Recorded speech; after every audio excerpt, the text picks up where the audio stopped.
Hello dear students, welcome in Microtech channel. तो यहाँ पर हम डिस्कशन करने वाले हैं आज इस वीडियो में about the future of 8051 micro controller.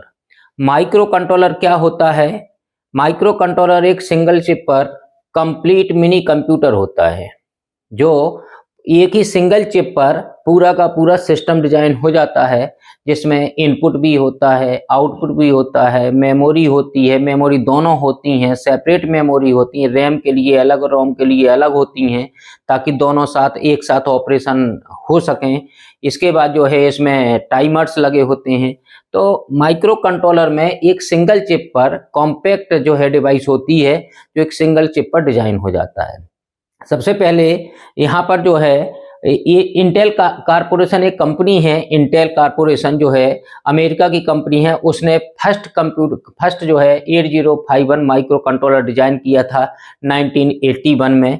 जो भी इसके फीचर्स हैं, फीचर्स जो इसके बारे में जनरल एक आइडिया होता है उसे हम बोलते हैं फीचर्स ऑफ 8051 माइक्रो कंट्रोलर।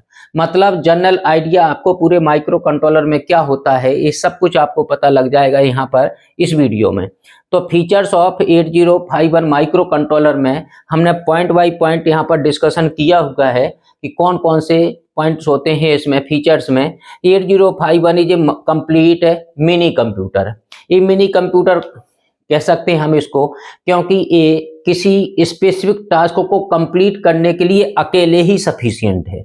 कोई भी ऑपरेशन करना हो उस स्पेसिफिक टास्क का पूरा ऑपरेशन अकेले ही कर ले जाएगी, एक्सटर्नली कोई डिवाइस लगाने की जरूरत है इसमें नहीं पड़ती है, इसलिए इसको बोलते हैं कंप्लीट मिनी कंप्यूटर। क्लियर है? System built in on single chip, ये पूरा का पूरा ऑन सिंगल चिप पर बुल्ट होता है, बनाया जाता है, एक सिंगल चिप पर बन जाता है। क्लियर है? इस सिंगल चिप में क्या क्या होते हैं? सेकंड पॉइंट यहाँ पर 8051 माइक्रो कंट्रोलर है। सीपीयू, रैम होती है, इसमें रोम होती है, सिंगल चिप पर ही रैम भी होती है, रोम होती है, सीपीयू होता है, टाइमर्स लगे होते हैं, सीरियल पोर्ट होते हैं, पैरेलल पोर्ट्स होते हैं, इंटरप्ट्स वगैरह जो है सब कुछ इसमें सिंगल चिप पर ही डिजाइन हो जाता है। और ये बनाया किसने था? इंटेल कंपनी ने बनाया था। इंटेल कंपनी ने बनाया था। कब बनाया था इंटेल कंपनी में? 1981 में इंटेल कारपोरेशन ने इंट्रोड्यूस किया था। क्या? First micro controller. Micro processor तो हमारे पास था उस टाइम, लेकिन माइक्रो कंट्रोलर पहला माइक्रो प्रोसेसर भी इंटेल ने ही बनाया था। मतलब माइक्रो प्रोसेसर के बारे में, माइक्रो कंट्रोलर के बारे में सबसे अच्छी कंपनी इंटेल अभी टॉप पर चल रही है। अब इसने इसकी फ्रेंचाइजी दूसरी कंपनियों को दे दी है, तो ये छोटी छोटी चीजें सब जो है और अदर्स कंपनियां बना रही हैं जो इसके ऑर्डर से बना रही हैं, लेकिन जो है ये बहुत बड़े काम कर रही है इस टाइम जो है माइक्रो जो है इंटेल कंपनी। क्लियर है? 8051 माइक्रो कंट्रोलर क्या होता है? 8 बिट का माइक्रो कंट्रोलर होता है। जैसे 8085 माइक्रो 8 बिट का माइक्रो प्रोसेसर था, ऐसे ही 8051 माइक्रो कंट्रोलर भी 8 बिट का ही है। 8 बिट से क्या मतलब है? यहाँ पर 8 बिट का मतलब होता है जो भी ये ऑपरेशन करेगा 8 बिट के डेटा के साथ ऑपरेशन कर पाएगा। यदि दो नंबर का एडिशन कर रहा है तो दोनों 8 बिट के नंबर को एडिशन ही कर सकता है। यदि 16 बिट के नंबर को आप कहें एडिशन कर दो, 12 बिट के नंबर को एडिशन करने के लिए कहें, नहीं कर पाएगा। इसलिए इसको जब सिर्फ जो है 8 बिट के नंबर्स को ही ऑपरेशन, अरिथमेटिकल लॉजिकल ऑपरेशन करने की क्षमता हो जिसमें, तो उसको हम 8 बिट माइक्रो कंट्रोलर ही बोलेंगे, 8 बिट माइक्रो कंट्रोलर। इससे एक चीज और स्पष्ट होती है, जितने बिट का माइक्रो प्रोसेसर या माइक्रो कंट्रोलर होता है उसका ALU भी उतने ही बिट का होता है। यदि 8 बिट का है माइक्रो कंट्रोलर 8051 8 बिट का है तो ALU भी उसका 8 बिट का ही होगा। ALU भी उसका 8 बिट का ही होगा। अब ALU में कौन कौन से ऑपरेशन होते हैं आपको पहले से पता होगा। जैसे अरिथमेटिकल ऑपरेशन होता है, जैसे एडिशन में कर सकते हो। कौन कौन से ऑपरेशन होते हैं? जैसे addition, subtraction, multiplication, division, increment, decrement etcetera. ये सब कौन से ऑपरेशंस कहलाते हैं? ये अरिथमेटिकल ऑपरेशन। लॉजिकल ऑपरेशन कौन कौन से होते हैं? लॉजिकल ऑपरेशन एंडेड होते हैं, एंडेड ऑपरेशन होता है, ऑड ऑपरेशन होता है, और कौन से ऑपरेशन होते हैं? एक्सक्लूसिव ऑड ऑपरेशन होता है। एक्सक्लूसिव ऑड ऑपरेशन होता है। इसके बाद कंपेयर होता है, इसमें कंपेयर होता था, रोटेट होता है, रोटेट ऑपरेशन एटसेट्रा जो है, ये सभी ऑपरेशन अरिथमेटिकल लॉजिकल ऑपरेशंस के अंतर्गत आते हैं। तो ALU कितने बिट का होगा? यदि दो नंबर का एडिशन करना है, मल्टीप्लिकेशन करना है, एंडेड करना है डेटा का, लॉजिकल ऑपरेशन मतलब, या ऑड करना है या कॉम्प्लीमेंट करना है, तो ये सभी 8 बिट के नंबर्स होंगे तभी ये कर पाएगा। तो ये 8 बिट का ही ऑपरेशन कर पाता है, इसलिए इसका ALU भी 8 बिट का ही होगा। जब ALU 8 बिट का होगा तो उसको CPU सेंट्रल प्रोसेसिंग यूनिट भी, इसका total overall central processing unit जो CPU होती है वो भी इसकी 8 बिट की ही होगी। अब 8 बिट का यदि माइक्रो कंट्रोलर है या माइक्रो प्रोसेसर है तो उसकी डेटा बस कितने साइज की होगी? निश्चित तौर पर इस जनरल बात समझ लीजिए कि जितने ही बिट का माइक्रो प्रोसेसर या माइक्रो कंट्रोलर होता है उसकी डेटा बस उतने ही बिट की होती है। तो data bus 8 bit data bus होता है इसमें। 8 बिट का डेटा बस क्यों होता है? क्योंकि 8 बिट का ऑपरेशन करता है, तो डेटा जहां से आना है जाना है, जो भी ऑपरेशन करना है, रिजल्ट भी निकलेगा, वो सब कुछ 8 बिट का होगा। इसलिए डेटा बस 8 बिट की होना बहुत जरूरी है। क्लियर है? इसके बाद आता है 8th नंबर पर आता है कैसे, कौन सी टेक्नोलॉजी से डिजाइन किया गया है? ये एनमॉस टेक्नोलॉजी से डिजाइन किया गया है। एनमॉस टेक्नोलॉजी सबसे पहले माइक्रोप्रोसेसर बना था, पीमॉस से बना था।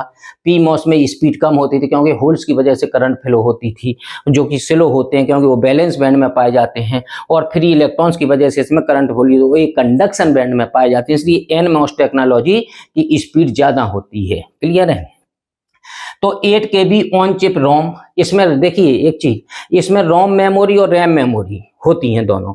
तो 8 KB की रोम मेमोरी होती है। रोम मेमोरी ध्यान समझिएगा, रोम मेमोरी किस काम में आती है? रीड ओनली मेमोरी, जिसको हम सिर्फ रीड कर सकते हैं। रोम मेमोरी कई तरह की पड़ी होगी, रोम PROM पड़ी होगी, ये इसके बाद EPROM पड़ी होगी, EPROM जो है erasable programmable read only memory. इसके बाद electrically erasable read programmable read only memory, EEPROM।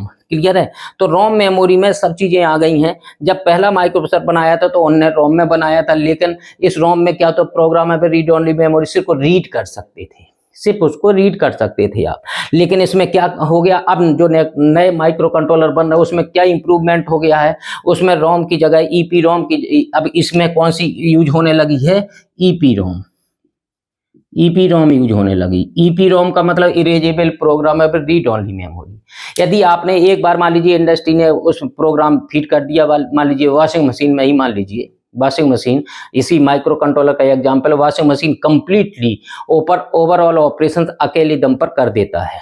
Microwave oven है वो भी एक माइक्रो कंट्रोलर है, वीडियो प्लेयर है वो भी एक माइक्रो कंट्रोलर है। तो जैसे वॉशिंग मशीन से कपड़े धुलते हैं तो उसको बटन दबा दीजिए, ऑन कर दीजिए, एक बार वो पूरा कंप्लीट ऑपरेशन कंप्लीट करके देगा आपको, इसलिए वो आपका क्या कहलाएगा? माइक्रो कंट्रोलर कहलाएगा। माइक्रो कंट्रोलर बेसिकली एक स्पेसिफिक टास्क के लिए होता है, लेकिन इसमें जो है, अब जो प्रोग्राम होते हैं, जो प्रोग्राम इंडस्ट्री से भर के ही आते हैं, किसमें? उस जो है माइक्रो कंट्रोलर में। और वो प्रोग्राम जो होते हैं किसमें स्टोर होते हैं?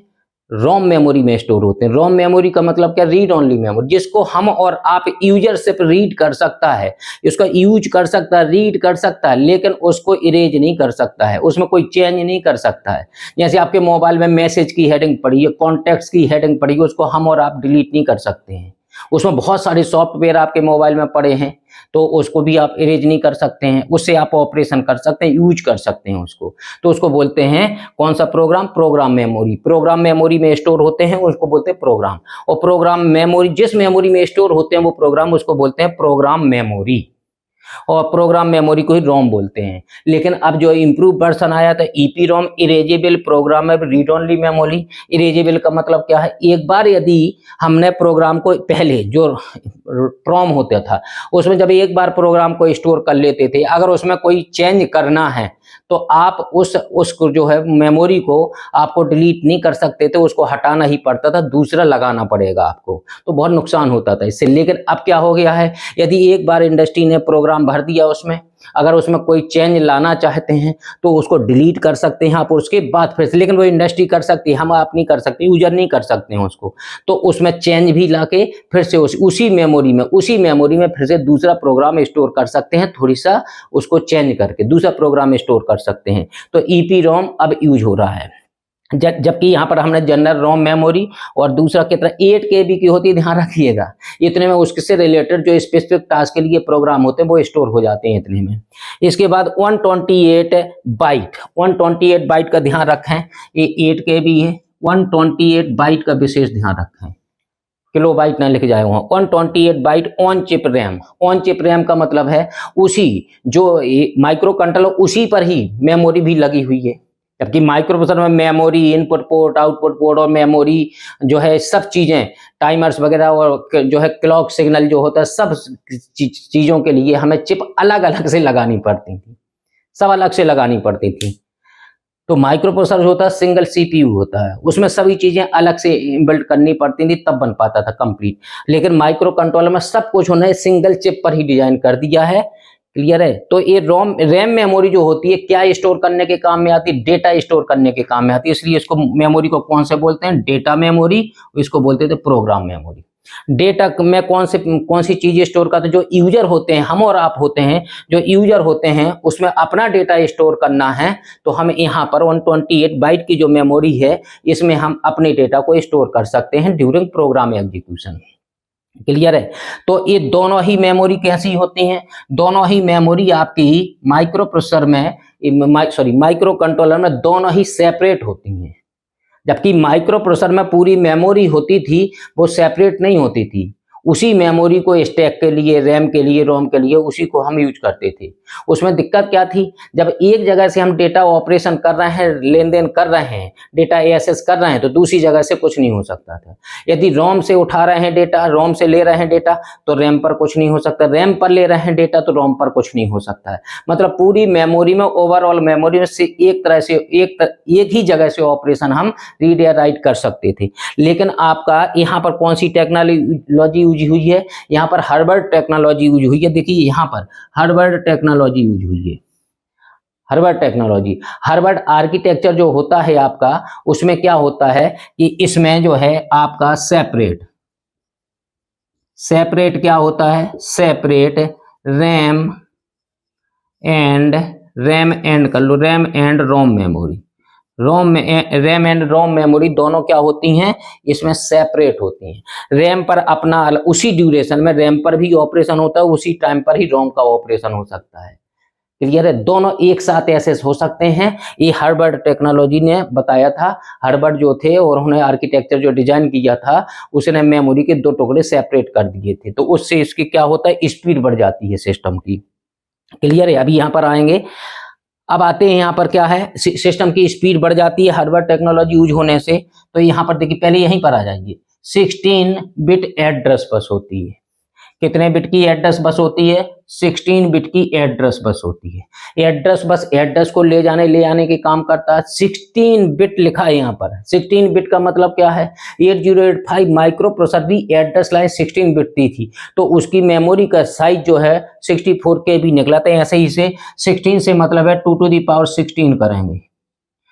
Digital system 2 to the power n system पर चलता है, 2 to the power 16 करेंगे तो इसमें आता है 65,536, 65,536 आता है। तो उसको 8 बिट का डेटा हर एक मेमोरी लोगे, 65,536 रजिस्टर्स लगे हैं उस मेमोरी में, इस मेमोरी में, और उसमें हर एक रजिस्टर 8 बिट का है, इसलिए 8 बिट को बाइट लिखा जाता है। जो बी लिखा है ये बाइट के लिए लिखा है। और 65,536 को अगर 65,536 को हम अगर 1024 से भाग कर दें तो कितना आता है? 64 बनता है। और किलो बन जाता है, इसको के बोलते हैं, तो 64K बन जाता है। और इसको 1024 को कितना बोलते हैं? 1 किलो बोलते हैं। डिजिटल सिस्टम में 2 to the power 10 को 1024 बोलते हैं। 1024 आता तो 2 to the power 1024 आता, उसी को 1K बोलते हैं डिजिटल सिस्टम। तो 1024 से भाग कर देंगे, 1024 से डिवाइड कर देंगे 65,536 को, तो 64K लग जाएगा, किलो बन जाएगा। जैसे 2000 ग्राम हो, 1000 से भाग कर दो तो 2 किलो आ जाता है। ऐसे ही किलो बन गया कि। अब क्वेश्चन उठता है कि 8 कहाँ से आया? हर एक रजिस्टर में 8 बिट का डेटा रखा, इसलिए बन जाता है 64KB बन जाता है यहाँ पर 64KB। तो 2 to the power 16 64KB maximum external memory can be connected. इस माइक्रो कंट्रोलर के साथ देखिए मेमोरी का विचित्र कंस्ट्रक्शन है इसमें इंटरनली मेमोरी जो इनबिल्ट है सिस्टम के साथ, माइक्रो कंट्रोलर के साथ बनाई है ऑन चिप पर, इतनी तो लगी है उस पर खुद ही अपने आप में लगी है। लेकिन यदि आप एक्सटर्नल मेमोरी कनेक्ट करना चाहें, यदि इससे इतने से काम नहीं चल रहा है, तो आप एक्सटर्नल मेमोरी भी इसमें मैक्सिमम 64 KB की मेमोरी कनेक्ट कर सकते हैं, 64 KB की। इसलिए यहाँ पर 16 एड्रेस लाइंस ली गई हैं, जबकि इसमें कितनी एड्रेस लाइन चाहिए, 8 KB में कितनी एड्रेस लाइन चाहिए, इसमें तो 12 एड्रेस लाइन चाहिए, 12 एड्रेस लाइन चाहिए। फिर 12 के बाद 13, 14, 15 4 एड्रेस लाइन्स और हैं आपकी। जब 4 एड्रेस लाइन्स हैं वो कहाँ जाएंगी, यदि आपकी एक्सटर्नल मेमोरी कनेक्ट है 64 KB की, तो उसके लिए 16 एड्रेस लाइन्स की जरूरत पड़ेगी, A0 to A15 की। क्लियर है? क्लियर। अब इसके बाद आते हैं आप मेमोरी का, यहाँ पर फंडा क्लियर होगा आपका। 4 IO पोर्ट्स, 8051 माइक्रो कंट्रोलर में 4 पोर्ट्स होते हैं। 4 पोर्ट्स होते हैं, वो कितने, हर एक पोर्ट 8 बिट का होता है, हर एक पोर्ट 8 बिट का होता है। कौन से पोर्ट होते हैं? IO ports, input output ports. मतलब 32 बिट हो गया, 4 हैं और 8 बिट के हैं सभी, 8 बिट पोर्ट। हर एक पोर्ट कितने में, ईच 8 बिट पोर्ट है, तो 8 × 4 32 पोर्ट्स होगा, जो डेटा को इनपुट आउटपुट करने के काम में आएंगे, बाई डायरेक्शनल होंगे 32 बिट्स। 40 पिन की IC पर बने होते हैं। 8051 जो है 40 पिन की IC पर बना है। यहाँ पर देखिए, यहाँ पर 40 पिन डिप IC पर बना है, इस पर आएंगे अभी। तो ये 32 बिट्स तो यहीं कनेक्ट हो गई हैं। अब 8 बिट और 8 पिन डायग्राम की बात करें, हाँ 32 बिट तो चली गई है इनपुट आउटपुट पोर्ट्स में। क्लियर है? 4 पोर्ट होते हैं, उसकी बात आगे करेंगे। और कौन कौन से पोर्ट होते हैं, पोर्ट 0, पोर्ट 1, पोर्ट 2, पोर्ट 3, उसकी बात थोड़ी देर में करते हैं। तो ये 4 इनपुट आउटपुट पोर्ट्स होते हैं। कितने कितने बिट के पोर्ट्स होते हैं? हर एक 8 बिट का पोर्ट होता है। तो 8 × 4 32 पोर्ट्स हो जाएंगे आपके, 32 पोर्ट्स हो जाएंगे। ये जो पोर्ट्स होते हैं मतलब 32 पिन्स खत्म हो गई 40 पिन में से। जो मल्टीप्लेक्स होते हैं, मल्टीप्लेक्स का मतलब मल्टीटास्किंग होते हैं, कुछ डेटा लाने के काम में आते हैं, जैसे पोर्ट 0 डेटा लाने और ले जाने के काम में आता है। तो वो उसका डिस्कशन जब हम पिन डायग्राम की बात करेंगे तब वहां पर इसका डिटेल मिलेगा। ये तो इंट्रोडक्शन है, सिर्फ इतनी बात लिखनी यहाँ पर, जो ब्लू पेन से लिखा हुआ है, जितना ब्लू से हमने लिखा है वो सब लिखना है। एग्जाम में आते हैं तो हम समझाने के लिए रेड मार्कर से लिख रहे हैं। इसके बाद यहाँ पर 4 पोर्ट्स की तो हो गए। इसमें इंटरप्ट्स होते हैं, 3 इंटरनल और 2 एक्सटर्नल इंटरप्ट्स होते हैं। इंटरनल इंटरप्ट जो है आपके 3 होते हैं और एक्सटर्नली इंटरप्ट 2 होते हैं। और ये इंटरप्ट कौन से बेस पर, प्रायोरिटी बेस पर ही ऑपरेशन करते हैं। तो 3 इंटरनल पोर्ट्स होते हैं, 3 इंटरनल इंटरप्ट्स होते हैं और 2 एक्सटर्नल इंटरप्ट्स होते हैं 8051 माइक्रो कंट्रोलर में। इसमें देखिए 216 बिट्स क्या होते हैं, टाइमर्स होते हैं। टाइमर्स भी कैसे, टाइमर्स जो होता है वही काउंटर का काम करते हैं। टाइमर्स / काउंटर लिखा है। ये क्या करते हैं, टाइमर जो है इसमें 2 होते हैं। कितने कितने बिट के टाइमर होते हैं, 16 बिट के। इस टाइमर से क्या होता है, लूपिंग के काम में आते हैं टाइमर। जो किसी रजिस्टर में कितना भी डेटा डाल दीजिए आप, मान लीजिए आपने 2000 डाल दिया, मान लीजिए 10 डाल दिया, 10H डाल दिया, तो कितनी बार लूप घूमता रहेगा वहां पर 10H में। अब आपको लग रहा होगा 10 टाइम्स घूमेगा, नहीं 10 टाइम्स नहीं, ये 16 टाइम्स लूप घूमेगा, क्योंकि डिजिटल में 10H जो दिख रहा है वो हेक्साडेसिमल। तो लूप वहां पर 16 टाइम्स घूमता रहेगा और एक क्रॉस चेक करता रहेगा, फ्लैक्स के तो 0 होगा उसमें या नहीं चलो। तो टाइमर जो होते हैं या काउंटर जो होते हैं वो आपके लूपिंग में काम में आते हैं, कितनी बार लूप को चलाना है। ऑपरेटिंग फ्रीक्वेंसी 8051 माइक्रो कंट्रोलर की कितनी होती है, जनरल भाषा में हम कहते हैं 12 मेगाहर्ट्ज की फ्रीक्वेंसी रेंज में काम करते हैं। 12 मेगाहर्ट्ज की फ्रीक्वेंसी रेंज में माइक्रो कंट्रोलर काम करता है, लेकिन एग्जैक्ट जो इसकी आती है 10.0592 मेगाहर्ट्ज आती है इसकी ओरिजिनल, लेकिन आप जनरल भाषा में आप 12 मेगाहर्ट्ज लिख सकते हैं। क्लियर है? इसी के थोड़ी सी माइक्रो कंट्रोलर, फिर उसके बाद बहुत सारे बने हैं तो ऊपर नीचे इसी में होती रहती थोड़ी बहुत बस, लेकिन मेगाहर्ट्ज होना चाहिए 12 मेगाहर्ट्ज के आसपास ही आती है। जैसे 8051 एग्जैक्ट इतने पर काम करता है, लेकिन जनरल में हमने 12 मेगाहर्ट्ज लिख दिया है। हार्वर्ड आर्किटेक्चर अभी बताया था। हार्वर्ड आर्किटेक्चर क्या होता है, एक वॉन न्यूमन आर्किटेक्चर होता है जिसमें मेमोरी जो है एक ही लगी होती है, उसी को रैम और रोम में डिवाइड किया जाता है, एक ही जगह से डेटा का लेन देन हो सकता है एक टाइम में। लेकिन हार्वर्ड आर्किटेक्चर जो बनाया गया है, तो इस टेक्नोलॉजी में क्या है, हार्वर्ड आर्किटेक्चर जो बनाया है इसमें ये किया गया है कि रैम मेमोरी और रोम मेमोरी को सेपरेट कर दिया है। सेपरेट करने से क्या फायदा हो गया, सेपरेट करने से ये फायदा हुआ है आपका कि ये जो है आपका दोनों से डेटा का लेना देना एक साथ होता सकता है, साइमल्टेनियसली एक साथ। इससे क्या होगा, सिस्टम की स्पीड बढ़ जाएगी, स्पीड बढ़ जाएगी, सिस्टम की स्पीड बढ़ जाएगी। इसलिए तो इसकी फ्रीक्वेंसी मेगाहर्ट्ज आया है 12 मेगाहर्ट्ज, जबकि 8051 माइक्रो प्रोसेसर जो था 6 मेगाहर्ट्ज पर काम करता है, 12 मेगाहर्ट्ज पर काम करता है, उससे स्पीड डबल हो गई है जस्ट, क्योंकि मेमोरी का भी हमने दो है सेपरेट पोर्शन लगा दी, इसलिए स्पीड बढ़ गई इसकी। CISC इंस्ट्रक्शन सेट, एक RISC होता है, एक होता है RISC reduce instruction set computer system होता है, एक होता है CISC जो है कॉम्प्लेक्स इंस्ट्रक्शन सेट कंप्यूटर, ठीक है ना। तो ये जो है CISC इंस्ट्रक्शन सेट इसमें यूज किया गया है, क्लियर है। इसके बाद आप आते हैं 19 नंबर पर, 19 नंबर 18 यहाँ हुआ है, it is built on 40 pins IC। 40 pins IC 40 pin की एक IC होती है, जो 40 पिंस की IC होती है उसको बोलते हैं डिप IC। डिप का मतलब dual in line package, dual in line package का मतलब यदि 40 पिंस हैं तो 20 पिंस इधर लगी हैं, 20 पिंस दोनों साइड में 20 पिंस होंगी, तब उस IC को बोलते हैं DIP IC, dual in line package. तो 20 पिन IC भी लिख देंगे तब भी काम चलेगा, 20 पिन से डिप DIP कैपिटल में लिखें, DIP IC लिख देंगे तब भी जो है आपका काम चलेगा, ठीक है ना। 40 पिन की IC होती है, 32 पिन तो यहीं खत्म हो गए थे जो इसके पोर्ट्स थे। इसके बाद आते हैं, बहुत ही इंपॉर्टेंट चीज है ये वाला पॉइंट, बिट, डायरेक्ट बिट और बाइट एड्रेसेबिलिटी, ये आपके लिए बिल्कुल नई चीज है। डायरेक्ट बिट और बाइट एड्रेसेबिलिटी का मतलब क्या है, अगर 8085 माइक्रो प्रोसेसर में मान लीजिए एक्यूमुलेटर में मान ले हम 8 बिट का होता है, अगर 8 बिट का है अगर, तो 8 बिट का जो है 10011101 ऐसे कुछ रखा है। यदि इसको ये मान लीजिए आपका D0 D1 से लेके D7 तक है, इसमें किसी भी बिट को आप चेंज करना चाहें, इसको मान लीजिए 0 करना चाहते हैं तो इसको आप 0 कर सकते हैं कभी, एक एक बिट को 0 किसी को कैसे कर सकते हैं, आपको किसी भी बिट को डायरेक्ट बिट और बाइट एड्रेसेबिलिटी है।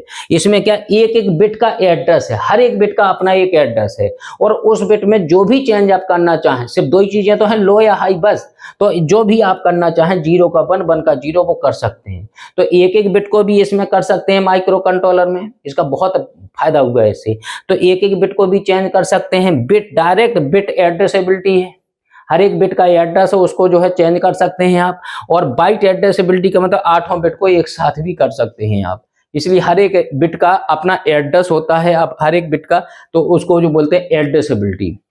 तो ये डायरेक्ट बिट और बाइट एड्रेसेबिलिटी, जबकि 8051 माइक्रो प्रोसेसर में या माइक्रो प्रोसेसर में ऐसी व्यवस्था नहीं थी, 8 बिट एक साथ चेंज हो सकते थे, जो भी करना था आपको, एक एक बिट को नहीं थी, इसलिए वो डायरेक्ट बिट और बाइट, 8 बिट का तो हो ही सकता है जो माइक्रो प्रोसेसर में था, लेकिन एक एक बिट का भी चेंज कर सकते हैं इसमें।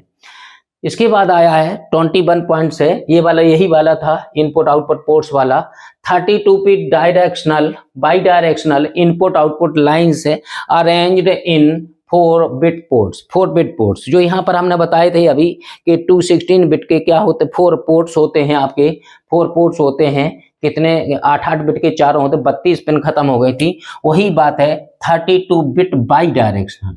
आईओ है तो इनपुट है अगर तो अंदर आना है, और आउटपुट है तो बाहर जाना, इसलिए बाई डायरेक्शनल होना बहुत जरूरी था। इन है अगर तो म्यूपी के अंदर आ रहा है, आउट है अगर तो बाहर जा रहा है, और इन है तो कीबोर्ड से आ रहा होगा डेटा, आउट है तो कहाँ जा रहा होगा, डिस्प्ले होने जा रहा होगा या प्रिंट आउट निकलने, जो भी जा रहा है। तो 32 pins lines arranged as a 4 bit ports, 4 8 bit ports, clear है। अभी पोर्ट्स के नाम क्या होते हैं, पोर्ट 4 पोर्ट होते हैं, पोर्ट 0 8 बिट का है, पोर्ट 1, पोर्ट 2, पोर्ट 3, पोर्ट 0 से पोर्ट 3 तक 4, तो यहीं पर लिखा है पोर्ट 0 से dash port 3, port 0, port 1, port 2 और पोर्ट 3। 8-8 बिट के हैं तो 32 पिन यहाँ पर आपकी खत्म हो गई हैं। ये पोर्ट्स किस काम में आते हैं? ये पोर्ट्स इनपुट आउटपुट पोर्ट्स कहलाते हैं। इनपुट से मतलब कीबोर्ड से डेटा आना है, पेरिफेरल डिवाइसेस को कनेक्ट करने के काम में आते हैं। यहाँ पर हमने लिखा हुआ है इंटरफेसिंग पेरिफेरल डिवाइस, क्या कीबोर्ड, कीबोर्ड मतलब इनपुट डिवाइस। इसके बाद लिखा डिस्प्ले, डिस्प्ले मीन्स है आउटपुट डिवाइस। इसके बाद जो है स्टेपर मोटर, किसी मोटर को कंट्रोल करना है, उसको स्पीड को कंवर्ट करना है तो ये स्टेपर मोटर कनेक्ट, मतलब ये जो है माइक्रो कंट्रोलर हर एक मशीन को ऑपरेट कर सकता है, समझ ली। तो स्टेपर मोटर को भी कंट्रोल कर सकता है। स्विचेस लगे हैं, किसी भी स्विचेस को भी कंट्रोल कर सकता है। एलईडीज लगे हैं, किसी एलईडी को लो हाई करना है, सिग्नल जलाना है, सिग्नल देना, जो भी करना है, ये सब इंटरफेसिंग करने के input output device means peripheral device को इंटरफेस करने के लिए सभी पोर्ट्स काम में आते हैं। क्लियर है? इसके बाद है आपका 128 user defined software flags. 8051 micro controller में क्या होते हैं? फ्लैग्स होते हैं। कितने होते हैं? 128 यूजर फ्लैग। यूजर डिफाइंड का मतलब क्या है? यूजर डिफाइंड का मतलब यूजर जैसा फ्लैग बनाना चाहे अपने हिसाब से 128 यूजर अपने हिसाब से फ्लैग्स डिजाइन कर सकते हैं। लेकिन कौन से फ्लैग्स? सॉफ्टवेयर फ्लैग्स अपने हिसाब से, अपने रिक्वायरमेंट के हिसाब से बना सकते हैं। बहुत बड़ी फैसिलिटीज है। 4 रजिस्टर बैंक्स होते हैं इसमें। 4 रजिस्टर बैंक्स कौन से होते हैं भाई? 4 रजिस्टर बैंक्स, जो 4 रजिस्टर बैंक्स होते हैं उन बैंक के नाम है बैंक 0, बैंक 1, बैंक 2 और बैंक 3। ये सब 8-8 बिट के होते हैं। रजिस्टर 0 से रजिस्टर 7 तक, रजिस्टर 0 से रजिस्टर 7 तक, और जो है चारों में होते हैं। तो जो है यहाँ पर बहुत सारे रजिस्टर्स लगे होते हैं। रजिस्टर बैंक में 8-8 बिट का 8-8 रजिस्टर जो है सभी में लगे हैं, और 8-8 बिट के रजिस्टर्स हैं सभी।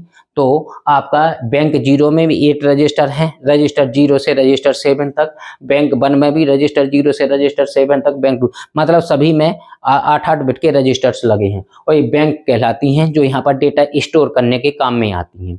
और रजिस्टर्स क्या होते हैं? फ्लिप फ्लॉप का ग्रुप्स होता है। 8 फ्लिप फ्लॉप लगा दीजिए, 8 फ्लिप फ्लॉप के ग्रुप को ही तो हम फ्लैग्स बोलते हैं, वो 8 फ्लिप फ्लॉप के ग्रुप को ही हम रजिस्टर बोलते हैं। रजिस्टर क्या होता है? डेटा स्टोर करने के काम में आता है, जो अपने अंदर डेटा स्टोर कर लेता है। उसमें क्या लगे थे? Flip flop. Flip flop 1 bit को स्टोर करता है, 8 बिट का रखना है तो 8 फ्लिप फ्लॉप चाहिए। तो यहाँ पर जो है 4 बैंक्स होती हैं रजिस्टर्स की 8051 माइक्रो कंट्रोलर में।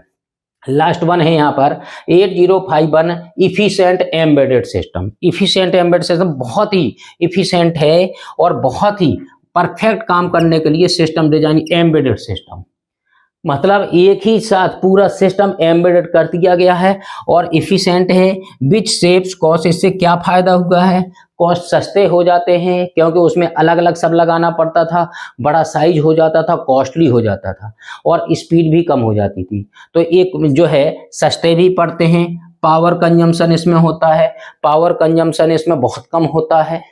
लो पावर कंजम्पशन कहते हैं, लो पावर कंजप्शन कह सकते हैं आप। मेक्स सर्किट कॉम्पैक्ट, बहुत इफेक्टिव, कॉम्पैक्ट, बहुत ही छोटी सी जगह में पूरे सर्किट को डिजाइन किया जा सकता है। जैसे माइक्रो प्रोसेसर में कई आईसी लगाने के बाद पूरा सिस्टम कंप्लीट हो पाता था, लेकिन इस माइक्रो कंट्रोलर में क्या हो पाया है? एक ही 40 पिन की आईसी में ही सब कुछ काम कर ले जाएगा। जैसे वॉशिंग मशीन है, एक हमने माइक्रो कंट्रोलर लगा दिया, लेकिन स्पेसिफिक टास्क के लिए होता है। अगर कपड़े धुलने के लिए कपड़े वॉश करने हैं आपको, उसके लिए डिजाइन किया तो सिर्फ वो कपड़े ही वॉश करेगा स्पेसिफिक टास्क को कंप्लीट करने के लिए। अब उससे कहें कि आप जो है आप माइक्रोवेव ओवन की तरह काम कर जाइए, नहीं करेगा। माइक्रोवेव ओवन में अलग माइक्रो कंट्रोलर लगा होगा जो उसमें उतने ही प्रोग्राम स्टोर किए गए हैं। जैसे वॉशिंग मशीन है, 4 तरह के कपड़े धुल सकता, कॉटन के कपड़े ज़्यादा डर्टी गंदे हैं या बहुत भारी कपड़े हैं आपके, तो जैसे भी कपड़े वूलन कपड़े धुलना है तो जैसे है तो उसमें 4 प्रोग्राम मान लीजिए उसमें भर दिए। अब उसमें आपको कुछ नहीं करना, प्रोग्राम से यूजर का कोई लेना देना नहीं है, उसमें सब ऊपर कीबोर्ड पर लिखा हुआ, जो भी आप बटन पुश कर देंगे उसी तरह का चारों प्रोग्राम में से वो प्रोग्राम चल पड़ेगा। जब वो प्रोग्राम चलेगा तो पूरी मशीन को, माइक्रो प्रोसेसर कपड़े नहीं धुलता, माइक्रो कंट्रोलर कपड़े नहीं धुलता है, उसमें सिर्फ कमांड देता है, ऑर्डर देता है, जिसको जो ऑर्डर देता है उसको वो काम करना पड़ता है, काम करता नहीं है, कराता है। ठीक है ना। टैंक से पानी आएगा, पर उसको चलेगा, कपड़े को उसको वेट करेगा, उसको पहले तो मेजर करेगा कपड़े कितने हैं, जितना पानी होगा उसको पता लग जाएगा कि आप इतना ही पानी मिक्स करना है। कपड़े ज़्यादा होंगे तो ज़्यादा पानी मिक्स करेगा, ओवरलोड हो जाएगा तो भी बता देगा कपड़े ज़्यादा हैं, काम करना स्टार्ट ही नहीं करेगा। एक बीप की आवाज आएगी तो आप कपड़े निकालिए, फिर उससे कपड़े जो है कम डाले हैं आपने तो उसको पता लग जाएगा, फिर उतना ही पानी मिक्स करेगा, वॉशिंग पाउडर भी उतना ही मिक्स करेगा, फिर उसके बाद जब मिक्स हो जाएगा सफेद उतना पानी, उसके बाद कपड़ों को धुलना स्टार्ट करेगा। तो क्लॉक वाइज घुमाएगा, एंटी क्लॉक वाइज घुमाएगा। अब घुमाएगा तो माइक्रो प्रोसेसर, माइक्रो कंट्रोलर ही, अंदर तो माइक्रो कंट्रोलर लगा है जो ये सब करा रहा है, और ये स्टेपर मोटर है। स्टेपर मोटर की बात कर रहे थे, अभी तो ये घूम रहा है। इसके बाद कपड़ों को धुलना स्टार्ट करेगा, तेजी से घुमाएगा, पानी मिक्स करेगा, ऊपर नीचे करेगा कपड़ों को। इस तरह से पूरे कपड़ों को जब धुल जाएगा, गंदा पानी हो जाएगा तो पर उसके बाद उस पानी को जो है एग्जॉस्ट से बाहर निकाल देगा, और उसके बाद फिर नया पानी फिर भरेगा। इस तरह से कपड़े धुलते हैं। माइक्रो कंट्रोलर पूरा ऑपरेशन बहुत बड़ा काम हो गया है। फुली ऑटोमेटिक मशीन लीजिए, आप कपड़े डाल दीजिए, आपको कुछ नहीं करना, कपड़े धुल जाएंगे, अपने आप मशीन बंद हो जाएगी, आपको बीप की आवाज़ देगी कि हाँ कपड़े धुल गए हैं, जो जैसा भी साउंड लगा देंगे। क्लियर है। अगर आप मार्केट भी चला गए तो वो अपने आप शट डाउन हो जाएगा सिस्टम, कोई नुकसान नहीं है, क्योंकि वो माइक्रो कंट्रोलर अपने आप काम खत्म हुआ और उसने काम शट डाउन कर दिया सिस्टम को। ठीक है, तो ये हो गया है आपका इंट्रोडक्शन या फीचर्स ऑफ माइक्रो कंट्रोलर। इसमें बहुत सारे आपके दिमाग में क्वेश्चंस जनरेट हुए होंगे, और इन्हीं सभी चीज़ों को हमें एक एक करके पढ़ना होगा। अब इसका इंटरनल आर्किटेक्चर आएगा, अभी माइक्रो प्रोसेसर और माइक्रो कंट्रोलर में क्या डिफरेंस है, ये एक क्वेश्चन पूछा जाता है। ये तो फीचर्स ऑफ माइक्रो कंट्रोलर पूछा जाता है। तो जो ब्लू पेन से लिखा है जितना, इसको आपको लिखना है, और जो बगल में हमने ये समझाने के लिए लिखा है। इसके बाद इसका माइक्रो प्रोसेसर और माइक्रो कंट्रोलर में क्या डिफरेंस होता है, बहुत क्वेश्चन प्रचलित होता है या हमारे दिमाग में ही राइज होता है क्या अंतर है दोनों में, तो उसका अगला वीडियो हमारा, उसको भी देखेंगे आप। इसके बाद वीडियो है तो उसमें उस वीडियो में देखेंगे तो आपको माइक्रो प्रोसेसर माइक्रो प्रोसेसर में डिफरेंस मिलेगा आपको, कंपैरिजन करके हमने पॉइंट टू पॉइंट 10, 15, 20 पॉइंट जितने मैक्सिमम डिफरेंस हो सकते थे कंपैरेटिवली वो हमने बनाया है वीडियो। ठीक है, इसके बाद आएगा इसका इंटरनल आर्किटेक्चर। अभी यहाँ पर बहुत सारी चीजें आई, जैसे हार्वर्ड आर्किटेक्चर होता है, वॉन न्यूमन आर्किटेक्चर होता है, ये क्वेश्चन इन दोनों में से पूछा जाता है। RISC और CISC का ये क्वेश्चन होता है, एक ये भी बनेगा यहाँ पर। अब इसके बाद जो है आप अभी आपने मेमोरी का तो इतना सारा कॉन्सेप्ट बताया है हमने। 8 KB की होती है, 128 बाइट की मेमोरी होती है, एक्सटर्नल मेमोरी कनेक्ट होती है, कैसे कनेक्ट होती है, कि कितनी एड्रेस लाइन्स किसको चाहिए, आएगा डेटा तो कहाँ जाएगा, ये सब चीज़ें क्वेश्चन सॉल्व होंगे। अभी हमने बताया 488 बिट के पोर्ट्स होते हैं, 32 बिट यहीं पर हैं, तो पोर्ट्स का ये क्वेश्चन अलग से आता है। तो ये पिन डायग्राम भी पढ़ेंगे हम, ब्लॉक डायग्राम पढ़ेंगे, फिर उसके बाद पिन डायग्राम पढ़ेंगे। तो इसमें जितने भी आपके बैंक का क्वेश्चन अलग से आता है, बैंक 0, बैंक 2, तो ये आपको अब यहाँ पर तो एक जो है जनरल आइडिया लगा है। ठीक है, अगर वीडियो अच्छा लगा तो लाइक, शेयर एंड सब्सक्राइब कर सकते हैं। Okay, thank you.